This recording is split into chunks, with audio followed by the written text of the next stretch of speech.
Wednesday, also at 7 p.m., the Heartbeat Cafe will be showing the Celestine Prophecy. You guys remember that book? Yes. So if you've not seen the movie, come see the movie. It's very great. Coming up, starting next Saturday and the 22nd, I'll be teaching the Healing and Wholeness Part 2 class. Even though it says Part 2, you do not have to have taken Part 1. It's just in 2 parts because there's so much content. It will be 9 to 12 and then 1:30 to 3:30 break for lunch, 2 Saturdays. We're still doing early bird pricing. If you want to find out more about that, there's sign up at the Spiritual Resource Center over there in the bookstore. As you probably know, Unity was founded on healing. It was founded on Myrtle Fillmore, our co-founder, applying these truths and these principles and eradicating tuberculosis from her body. And there are tons of stories of people going through healing and a new look at what healing and wholeness means. So come and investigate that. It is probably like one of the key tenets of Unity teachings. I think that's all I got to say right now. I think. Yeah, that sounds good. Before we greet each other, let's ground ourselves in the truth of who we are with our mission and our vision statement. Together, our mission. We are a vibrant spiritual community that celebrates the presence in all and awakens humanity to its divinity. And our vision. Centered in love, we joyously co-create a world of oneness, peace, and harmony. So now we will take a moment to do what we call our namaste, greeting each other with bow, a handshake, a hug, whatever makes you feel most comfortable. Say hi to your brothers and sisters. Namaste.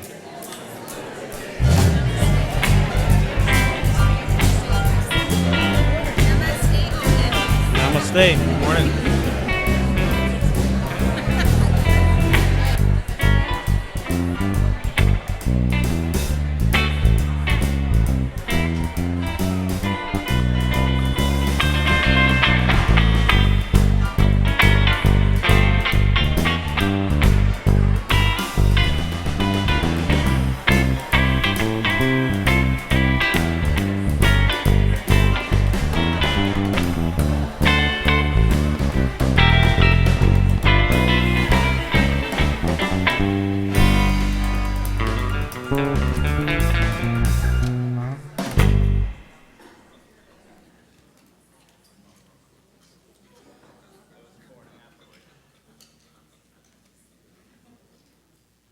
I guess I'm on.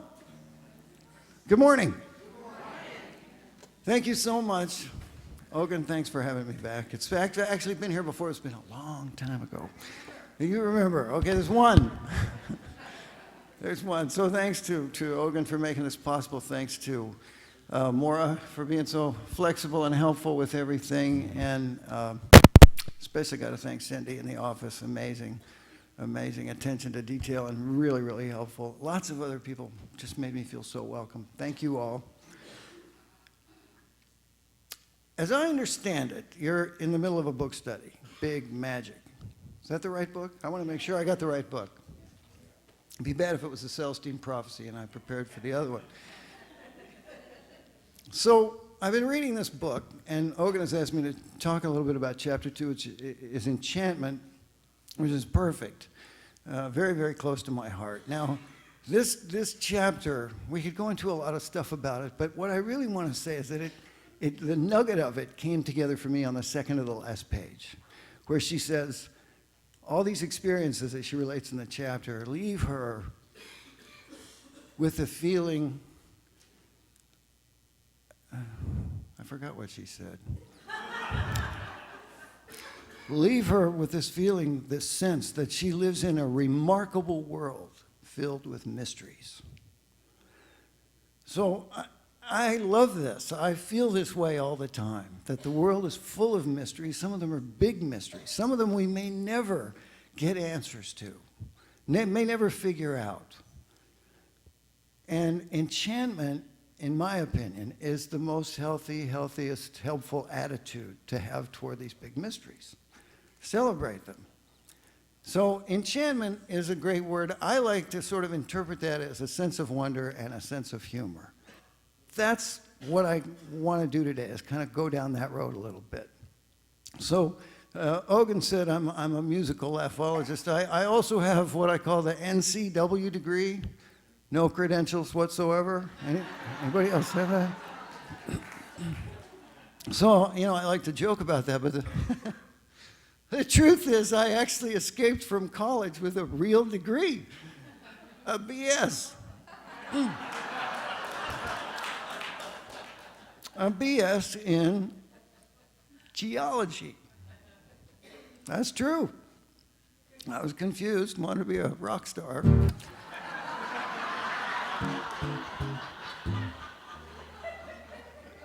Well, the reality is that I was enchanted. I was in love with the big mysteries that geology looks at. How all these planets and sun came together to form this solar system out of these clouds of gas and dust. How long ago that happened? How somehow, over 3 billion years ago, somehow organic life formed out of seemingly inorganic molecules. Big mystery. We don't know how that happened. How after all these years, billions of years, somehow we get to be the dominant species at this little micro moment of geologic time. How all these geologic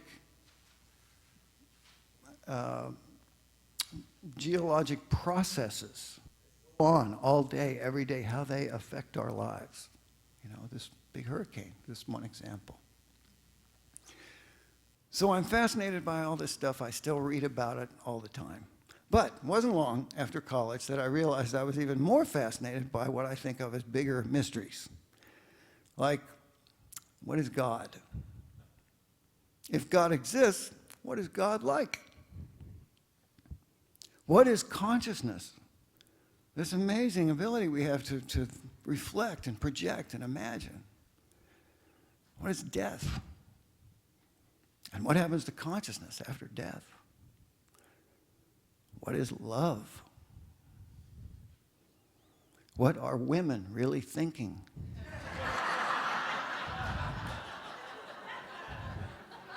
Big mysteries.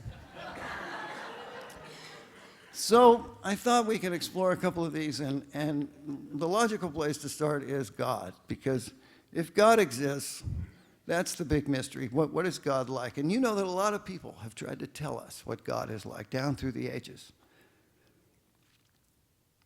And whether they knew or not, they thought they knew, and they tried to tell us what God was like. But what I find fascinating as an observer is that it seems to me that our concept of God has changed over time, not only as a species, as a culture, but also individually. But let me check that out. How many people here have a different idea about God than you did, say, 30 years ago?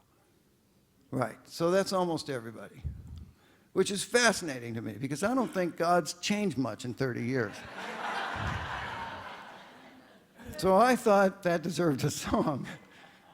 Now, toward the end of this song, I'm a science guy, so we're going to bring in some physics. My joke about physics is I had trouble with physics in college because when I signed up, I thought it said psychics. Kind of a stupid joke. But there's a new theory in physics called string theory. You probably heard that term. So when we get to the part of the song about strings, you'll know it's physics, right? So this is called A Brief History of God, or G-string theory.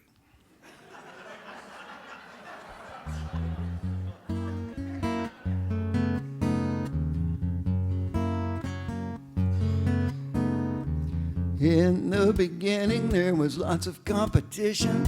Goddesses and gods of every disposition, from merciful to mean, from laid back to hyper, and little baby gods that flew around in diapers. Animals, pranksters, destroyers, creators, flute players, lute players, nymphs and satyrs. So many gods, it was hard to keep them sorted. God had multiple personality disorder. Well, keeping track of all these gods was no fun, so finally some people said, let's cut it down to one. But the one god was angry always finding fault. There was banishment and floods and pillars of salt. Well, why? Was God traumatized at an early age by standing too close to the Big Bang? Was it nature or nurture or Satan's little goblins? God had anger, management problems. And God had other issues that messed with serenity, like this long-term question of sexual identity. The feminine divine or the male autonomous? God was so confused. Am I androgynous? And then on top of that, what was challenging the most was trying to figure out what the heck's the Holy Ghost. God needed time off and checked into a clinic. Poor old God was becoming schizophrenic. While in for treatment, God sent some folks to teach us, like Krishna, Buddha, Mohammed, Jesus. On some things they agree, on other things they don't. And if you choose the wrong one, some say your soul is toast. Now everybody's praying by all these different rules. Muslims 5 times a day, Buddhists quite a few, Hindus, Jews, and Christians whenever there's a need, and Unitarians would rather plant a tree. Well, God's come a long way from that early dysfunction. Now science has brought us to this beautiful junction. The key to the theory is that every single thing is made up entirely of vibrating strings.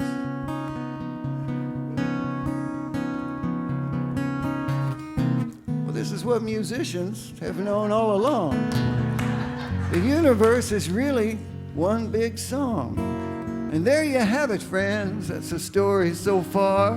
We're all just musical strings in God's big guitar.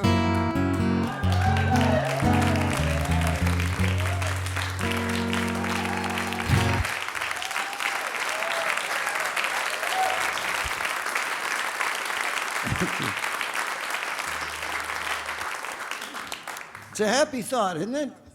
We're always vibrating. We never stop. So the trick is to stay in tune. A lot of people have told us that God is love.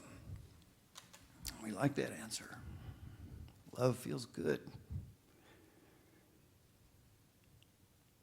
A lot of scientists, however, will tell you that love is an evolutionary adaptation for the survival of the species. The DNA can keep replicating itself. I don't know. I think it's much bigger than that, much more than that. But here's another thing I find interesting. We use this word love for so many different kinds of emotional experience.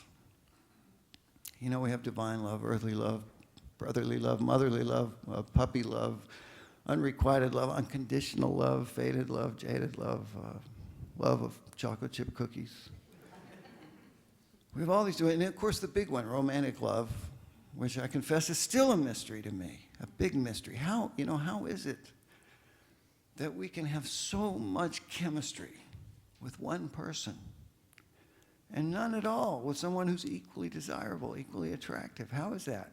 How is it that love can be so strong and so powerful for a period of time, sometimes a long time, and then suddenly change and shift and be really different? Let me ask you this. How many people either believe in or have experienced love at first sight? Okay, wow. So that's more than half. It's happened to me a lot. Usually it goes something like this.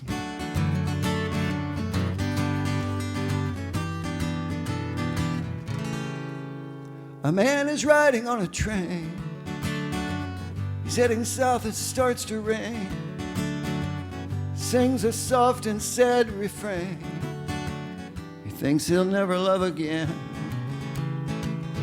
On the other track, a train is heading north through the rain.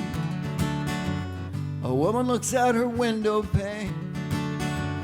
Her life has been a lonely game. The two trains pass, they're moving fast. Faces flicker past for half a beat. Their two eyes meet, and instantly they both can see that they were meant to be. Yes, it happened just like that. It hit them like a thunderclap. Somehow they had seen the answer to their dreams passing on the other track. So at the next stop he gets off. A love like that must not be lost. He takes the next train heading north.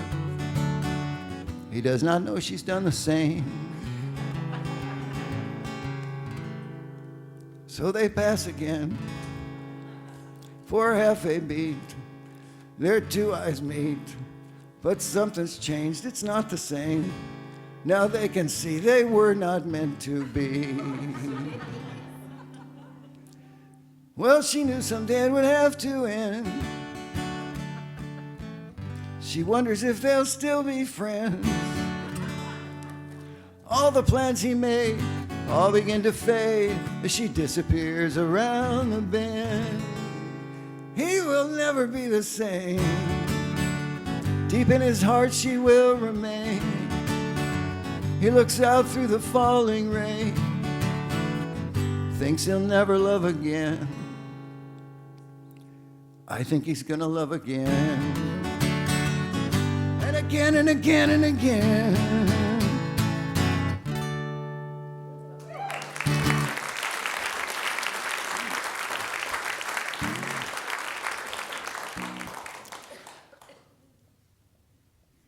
Linda Berry said that love is an exploding cigar we willingly smoke.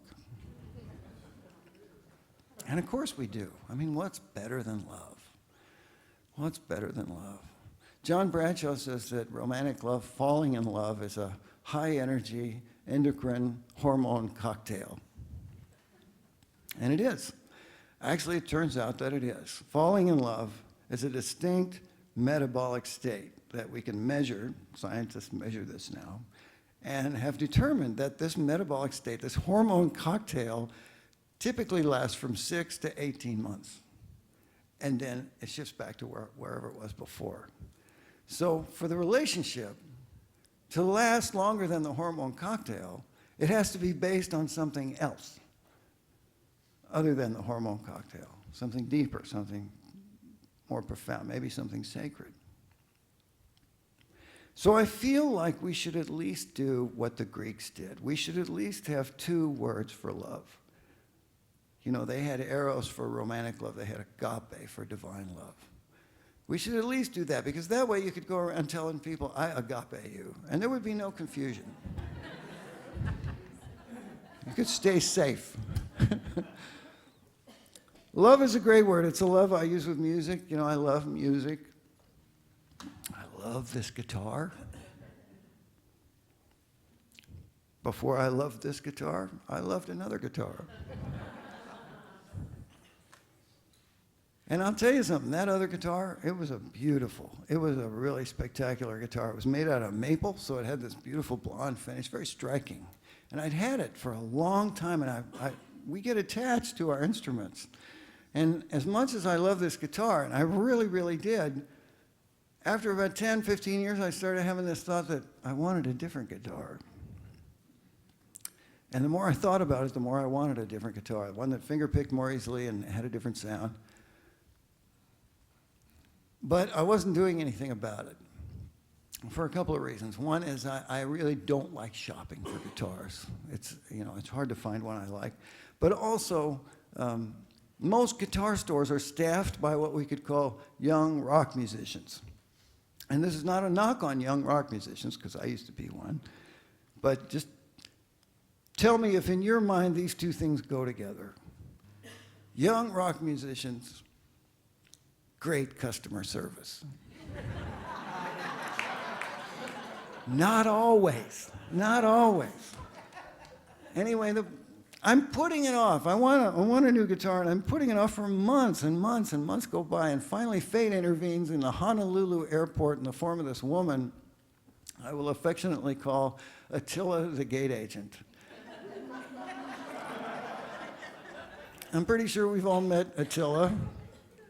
I don't know what her problem was, if it was just a power trip or a bad lunch or whatever, but I was walking up to the gate counter with my guitar over my shoulder in a soft case. We call it a gig bag, and you can put it overhead in the plane or hang it in the closet. It's real easy, nice and light. And I'm walking up to the gate counter, and I get about 15 feet away, and she sees me, and she points at me, and she says in this loud voice, "That is not going on the plane with you," and turns away. And I thought, wow, what's that about?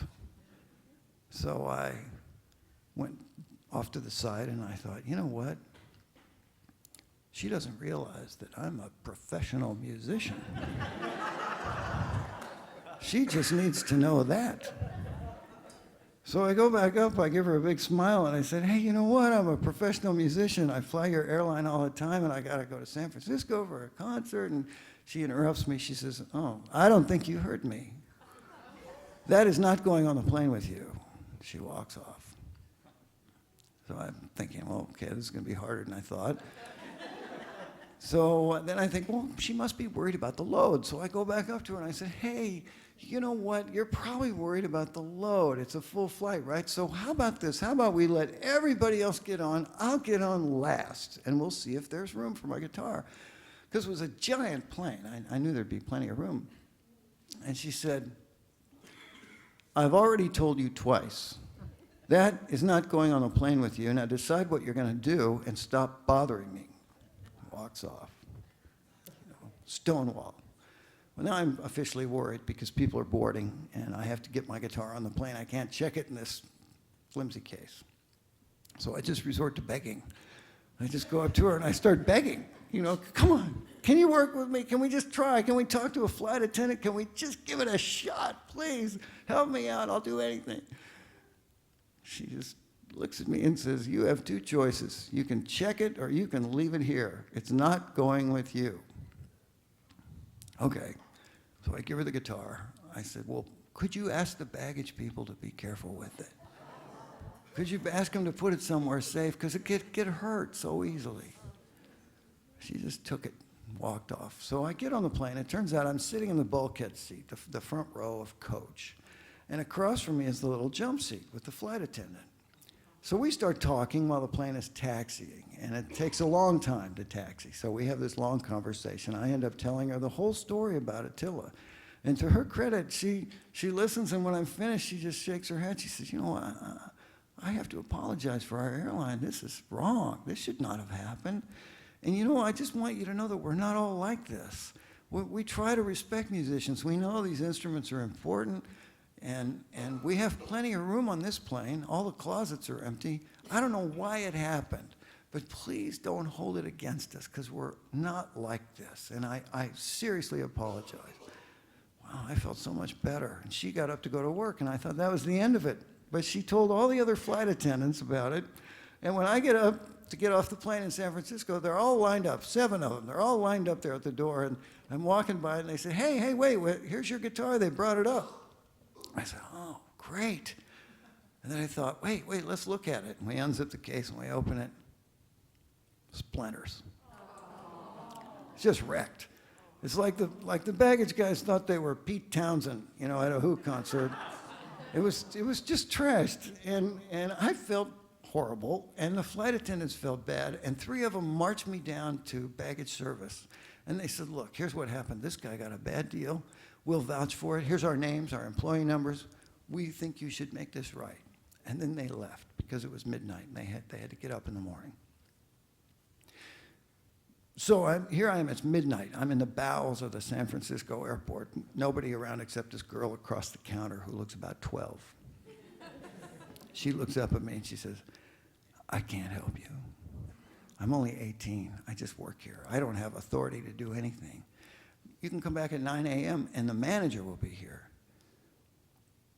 But I have to tell you, we have a company policy, really strict. We never violate this policy. We don't compensate for musical instruments.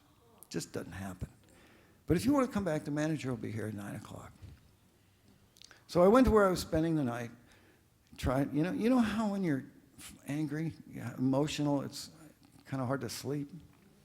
And my feelings for Attila are not something I could share with you outside of group therapy. I just couldn't go to sleep. I was so angry and frustrated, and I got up in the morning just exhausted from that anger. And I was driving out to the airport in San Francisco, and I felt so bad. And finally, I just prayed. I just said, God, you know what? This is crazy. I feel horrible. Please, I just want to let go of this whole thing. I don't care what happens, God. Please, all I want is to be calm. Please just help me be calm. And it worked. By the time I got to the airport, I was fine. I didn't care what happened. I let go of the whole thing. The manager was there. She sat down. I gave her the whole story. I had the names and numbers of everybody. She listened, didn't say anything until I was finished. Then she just shook her head. She said, well, wait a minute. She disappeared. Eventually, she comes back with this other lady, this even higher manager. And they sit down and they said, look, we have this policy. We don't compensate for musical instruments. I said, I know. I heard that. And they said, well, we think we need to buy you a new guitar. I said, really? They said, yep, just find one you like, we'll pay for it. So I got out of there before they could say anything else. And I asked my musician friends in San Francisco, where do I get a guitar? Where do I go? And they said, really, there's only one place, the best place. You have to go to the Haight-Ashbury Guitar Center. Great, off I go to Haight-Ashbury. Now, has anybody been there lately? Because I'm from Kansas.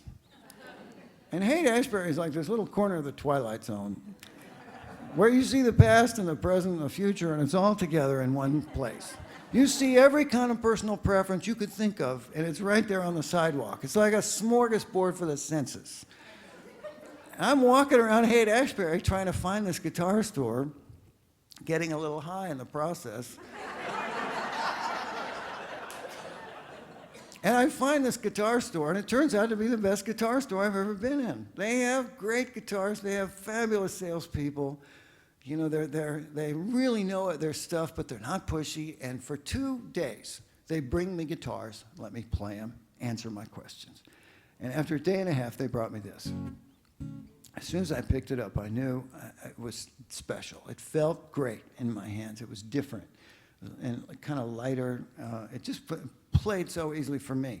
So I played it the rest of the day. Then, that night, they let me take it out of the store and do a concert with it, see if I liked it. And that's when I knew this was my new guitar. Well, this guitar, I love this guitar. There's that word again, love. I love this guitar so much that I haven't missed the old one for 10 seconds. I've never thought about it. This is a way better guitar. It's more fun to play. It's easier to travel with. $600 more expensive than my old guitar. Totally paid for by the airline. And the thing is, I owe it all to Attila, the gate agent.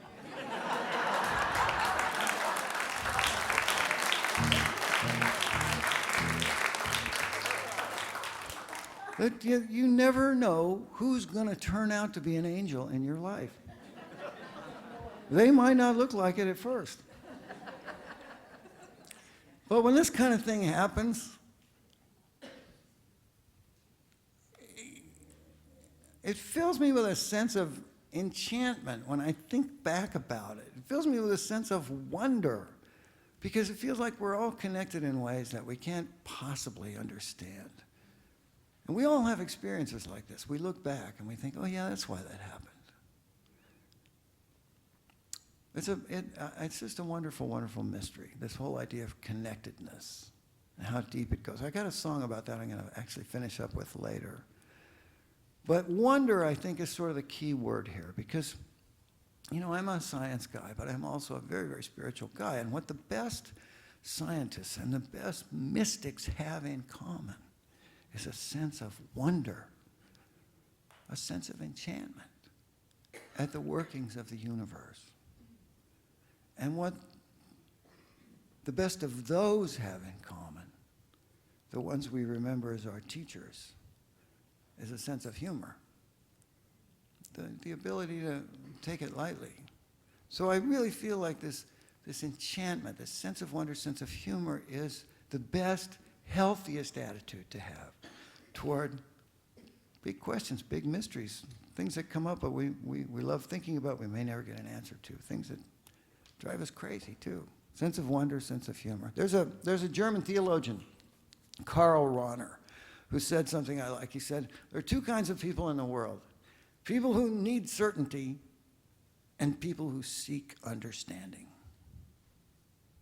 And I would suggest to you that it's better to be a seeker of understanding, because when you're sure you're right, you're stuck with what you already know. Does that make sense? When you're sure you're right, you're stuck. What you already know is what you know. Okay, well, we didn't get to all the mysteries, but, we have this concert this afternoon, and we'll get to the rest of them, like death and consciousness and women. We got to save something for the concert. What I'd like to do now is, by the way, if you're not sure about this, it's a comedy concert. We're going to be laughing. They say 10 minutes of laughter is worth an hour of meditation. So after today, you won't have to meditate for a whole week. And it's safe to bring your friends. They'll still be your friends afterward. Promise. Well, what I want to do is take these thoughts into meditation, and I have this really, really beautiful chant. It's not mine. People think I wrote it because I recorded it, but it's written by Michael Stillwater. He gets the credit. You might have heard it. It's called Heart of the Mother. It's really simple, but it's a two-part chant. We have a part for the ladies and a part for the men, and we sing them together, and that's kind of how the magic happens. Now, I specifically requested to Cindy that we not have the words on the screen because I want you to just sing it and feel it. You may want to close your eyes. But it's very simple, okay? Low part, typically the male part. I am one with the heart of the mother. I am one with the heart of love. I am one with the heart of the Father. I am one with God. So they're almost identical lines. It's just mother, love, Father, God. Okay, so this is how it sings. And if you know it, you could help me teach it. Here we go. I am one with the heart of the mother. I am one with the heart of love. I am one with the heart of the Father. I am one with God. Okay, let's all try it. Here we go. I am one with the heart of the mother. I am one with the heart of love. I am one with the heart of the Father. I am one with God. Then we have one measure rest, then again. I am one with the heart.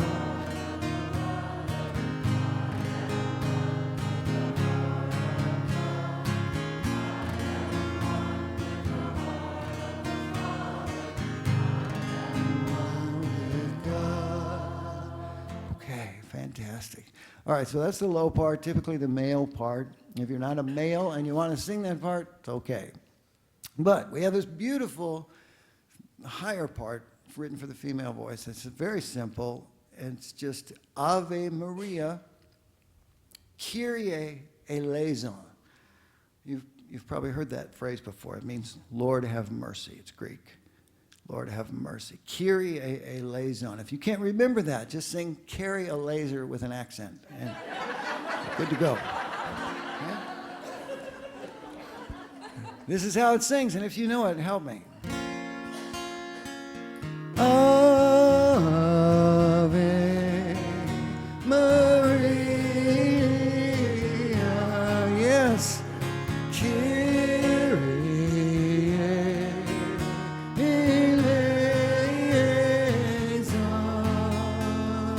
Let's try it again. Here we go. Ave Maria, Kyrie eleison. Oh man, this is going to be so good. Okay, so you know it obviously, and if you don't know it, you've caught on. So what we're going to do is we're going to start with the low part. We're going to lock that in. We'll just do it once and get that going. And then we'll bring in the Aves. And we'll do this a few times. We'll do it a couple times and we'll kind of get quiet with it and we'll go into meditation. And we'll have our meditation and then we'll have some prayers and then we'll come back with our chant and see what happens. So I invite you to just relax, let everything go, give yourself to this, and see where it takes you. By the way, there's a few people out there, just like 2 or 3 I noticed. I just want to say it's actually easier to do this with your mouth open.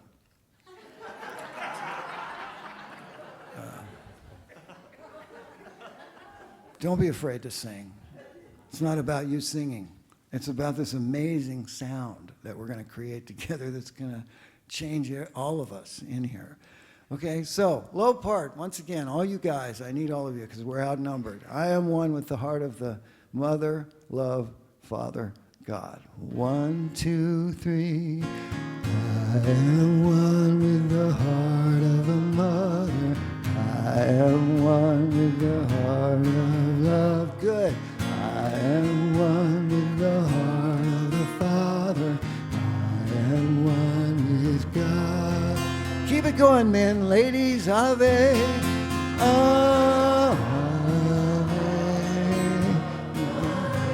am one with the heart of love. I am one with the heart of the Father. I am one with God. Okay, the same thing.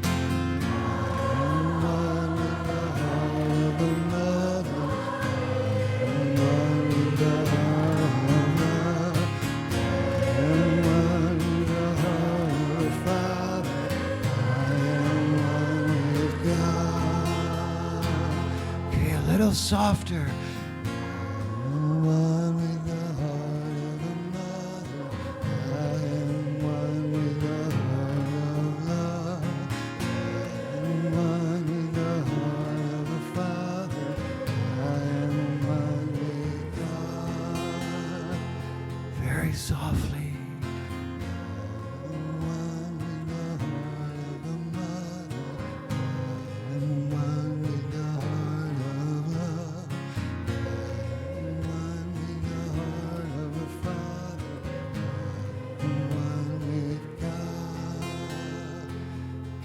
Just hum this one.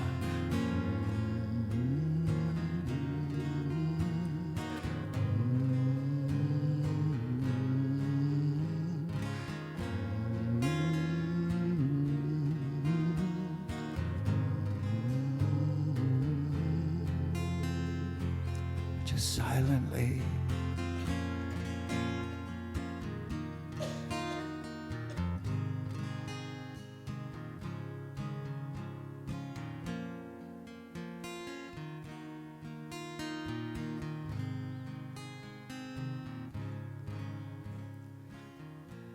Let all things be healthy.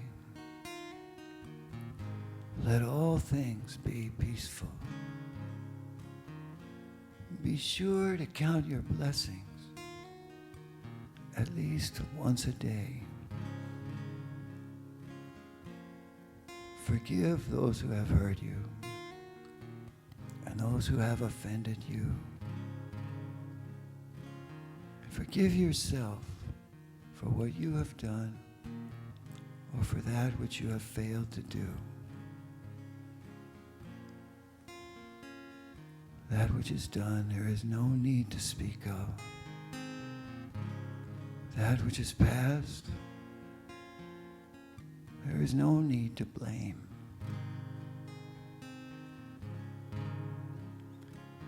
Have self-control, self-knowledge, self-respect, and the courage to dare. And be tranquil. The light of intelligence will shine. And strive to make a spot where you stand beautiful. then the beauty and harmony will follow you in all your days and in all your ways on this journey we call life.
As we remain grounded in that open-hearted energy of love and connection, we hold in our hearts all the names in this prayer box, all the situations, all the challenges that these loved ones find themselves in the midst of. And we simply hold that they come to the realization that when it's before them, it is an invitation to connect and unfold what is within them.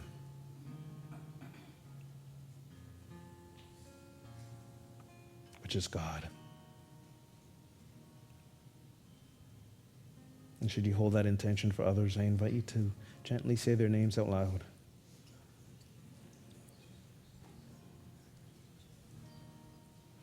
Knowing in that heart of oneness with God, we are one with them as well. And all is well.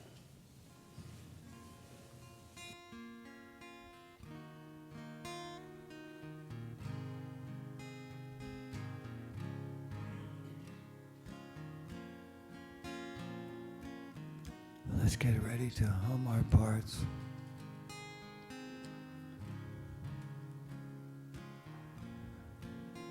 Take a nice breath. Here we go. Together.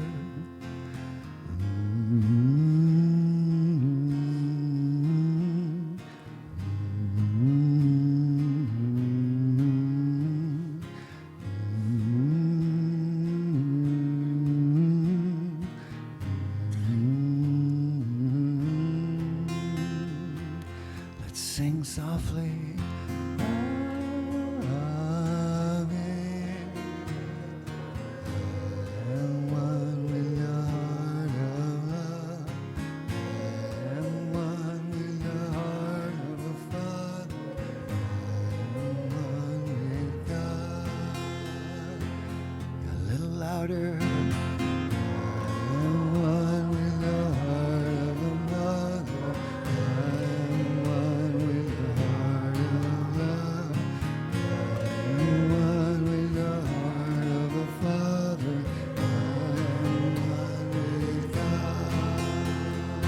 Okay, full voice now.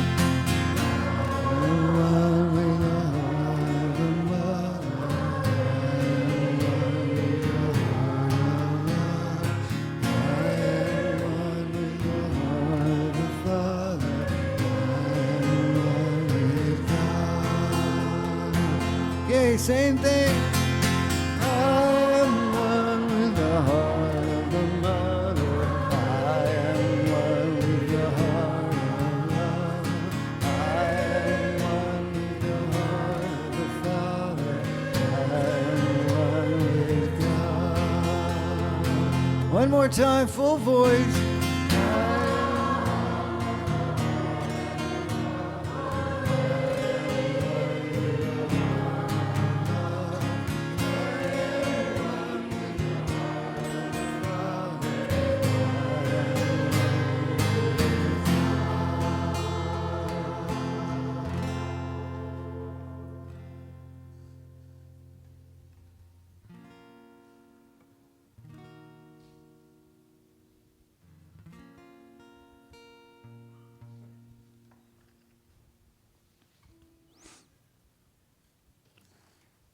was great. Just breathe it in. Just take a nice deep breath and breathe that in. Thank you so much for singing. That was fantastic. You sound like angels. So I'll be back in a little bit for one more song, but Ogun, you can take it from here. Thank you. Thank you so much.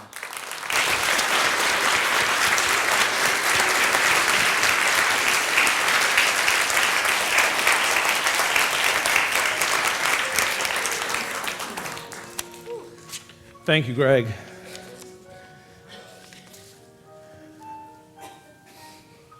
That was powerful. Yeah, thank you.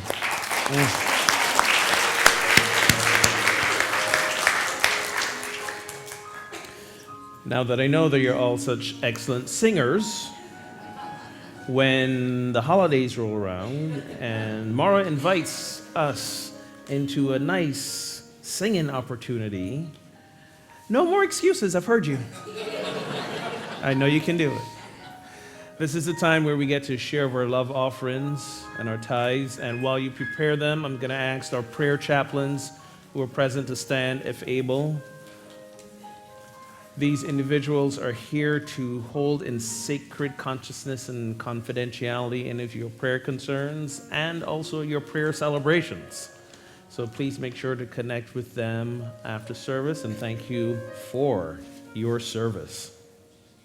So let us join together in our tithes and offerings affirmation. Together, divine love as me blesses and multiplies all that I am, all that I have, all that I give, and all that I receive.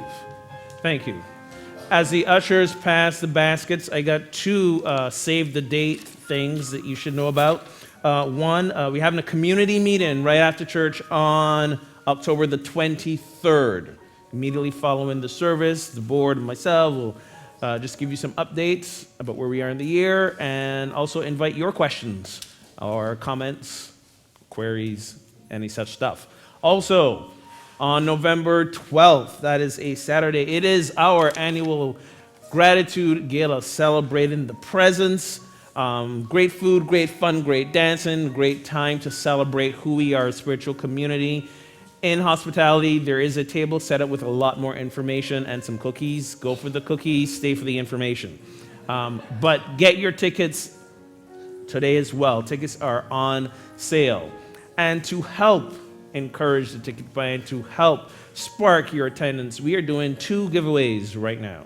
Two giveaways. The first giveaway is a term we've come to affectionately call an Ogun.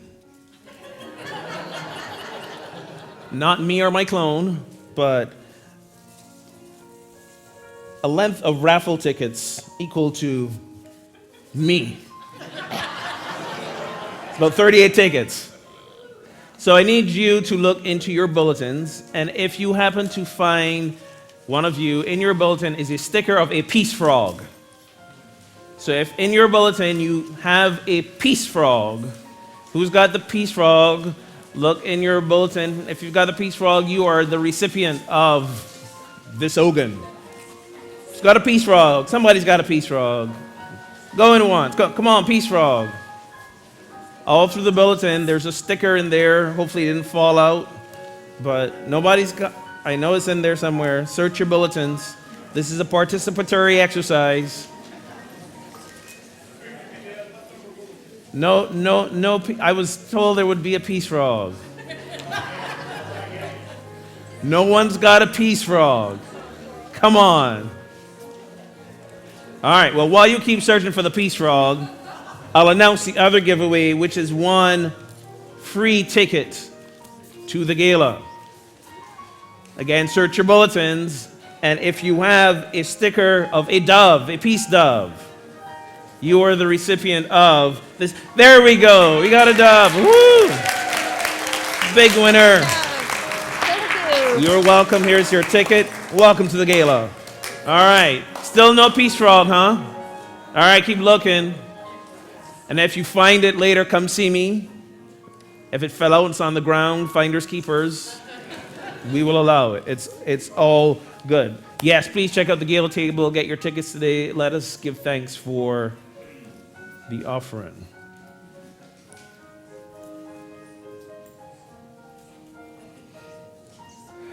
So opening our hearts with gratitude, we give thanks for these reflections of the abundant flow of the universe in, as, and through our lives, knowing that these gifts will go forward to do more good from unity on the river. And so it is, and so we let it be. Amen. Thank you. All right. Couple of folks I want to thank. As you know, it takes a lot to not just put this service on, but keep this place thriving throughout the week. So for all the volunteer teams that do what they do, you saw some of them at the Sacred Service Fair. I want to thank them for this service, as always, thanking the streaming team and the PowerPoint team in the back, all our ushers, greeters, the band, Maura. I also want to, thank every Friday the folks who come in and fold our bulletins. They're a charming group of individuals and souls. There are a couple of people who stepped up a little extra this week. That's Edith, John, David, Michael, Ed, Mary, Steve, Ann, John, and Sarah. I want to thank you for the extra love that you showed us this week. Also, as always, I want to thank the Board of Trustees who helped guide the good ship UOTR. Board members, if you're here, please stand. Let us acknowledge you and give you some love. Thank you. Thank you. Always see each and if you ever have any questions about our community, who we are, what we do, what it takes to become a member, what it takes to become a board member. Oh, by the way, guess what? We would love you to become a board member. So see one of us, myself or one of the board members, to find out more information about that. Serving on the board, most people hear the word board and think it's a responsibility they don't want to take on. Honestly, it is a joy of service where we get to take the mantle of stewardship for this thriving congregation. This congregation has been an amazing gift for thousands and thousands and thousands of people in the building, online, those who live here, those who've moved away. We've had children who've been born in this community and have now grown up to be young adults. This community has touched so many lives, and we would like to invite you to be part of continuing that and making that happen. So if you want to serve in that capacity and join the Board of Trustees, please see myself or one of the board members who just stood to find out more information about that. All right, I think we got one more number from Greg, and see you at the concert.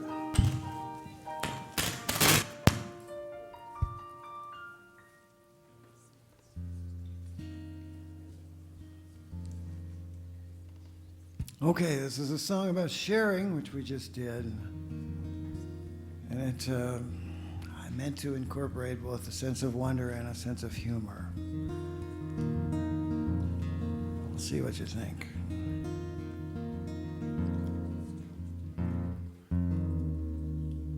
I knew something was wrong.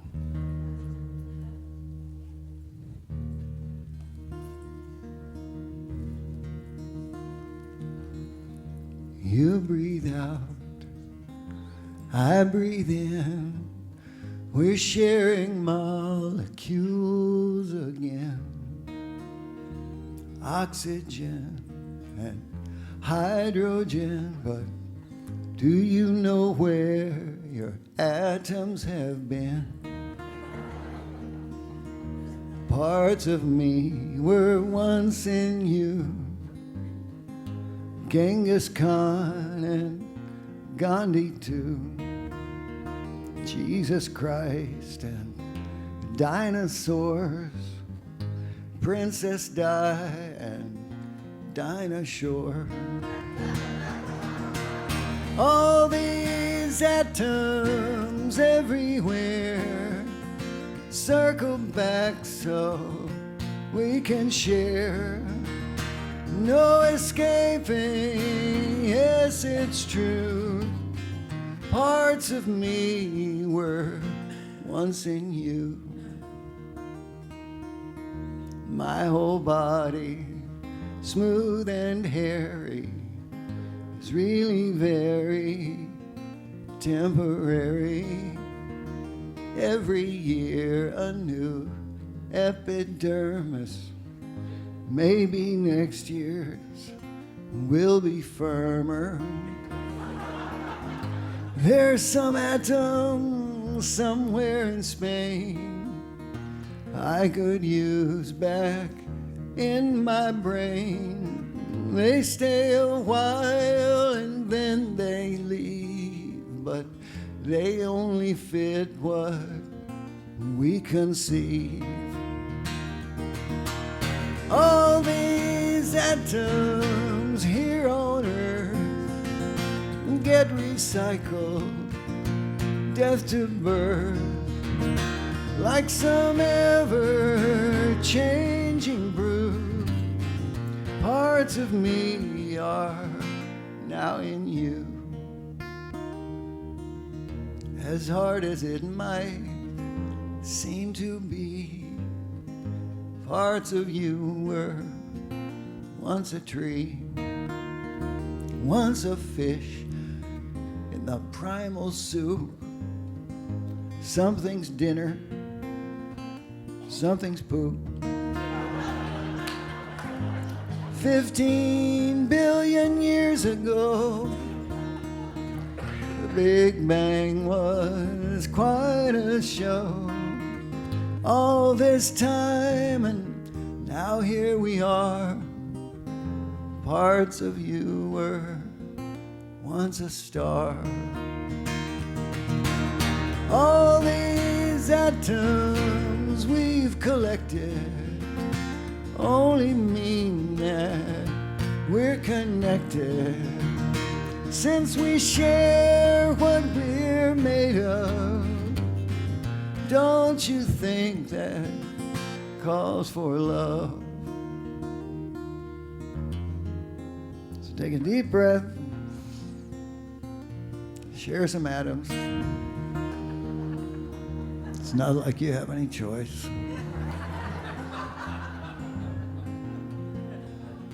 We'll all be part of the Addams family.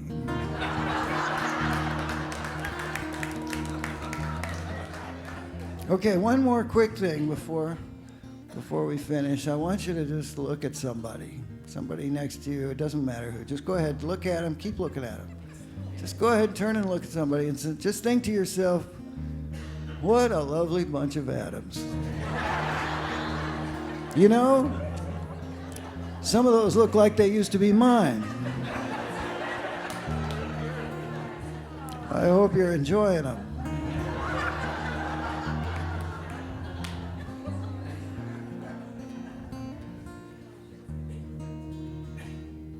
So there were these two atoms walking down the street. The first atom saw the second atom. He said, "Hey, what's the matter? You look down." And the second atom said, "Yeah, well, I lost an electron." And the first atom said, "Oh, man, are you sure?" And he said, "I'm positive."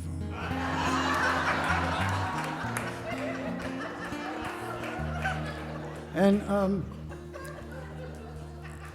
I'm positive that if we stay connected to life with a sense of humor, a sense of wonder, that we will stay enchanted.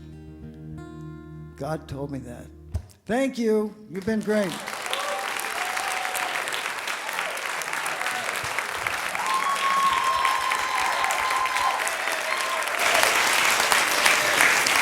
Great.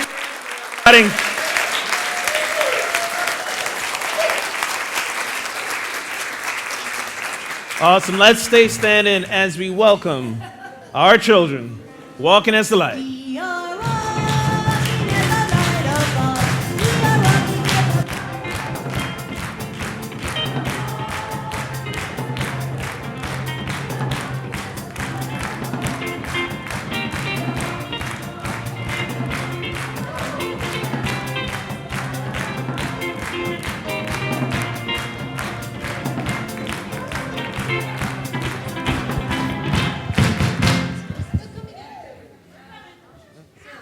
Sarah? Namaste. So today we continued our chapter on Buddhism. We talked about the Buddha today and some of the meditation practices that he does. Shannon can talk a little bit more about that, what we did. So we did a mantra. We did Om Muni Muni Maha Muni Swaha. And it was actually pretty cool because we started it, and they all started doing it, and we did it for almost 108 times. And everybody was sitting up straight with their legs crossed, and yeah, it was pretty cool.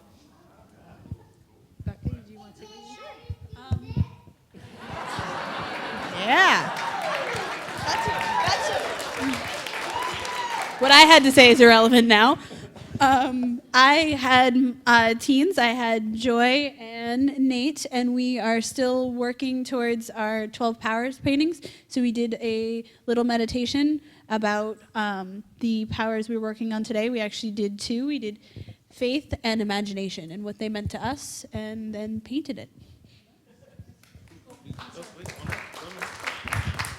Hi, everyone. I just have one announcement. On the 23rd, the same day as the community meeting, Youth and Family Ministry is having a jewelry sale. So we are accepting donations of jewelry, if you want to bring them in, jewelry and things that, and accessories. And we're raising the money to offset the cost of our cookout that we just had in September, as well as our Halloween mystery party. Okay, thank you. Yeah, and rally. And we'll be doing another fundraiser for that as well. Thanks. All right, thank you guys. Greg will be in the bookstore. He's got tons of product to sell, CDs as well, so you can take his humor and his music with you at any time, at any moment. So make sure you go say hi and support him in that. Let's stand, take the hand of your neighbor, your friend, and let us affirm the truth for each and every one of us that we know that peace on earth begins with us. All right.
God surrounds us. The love of God enfolds us. The power of God protects us. The presence of God watches over us. Wherever we are, God is, and all is well, and we are richly blessed.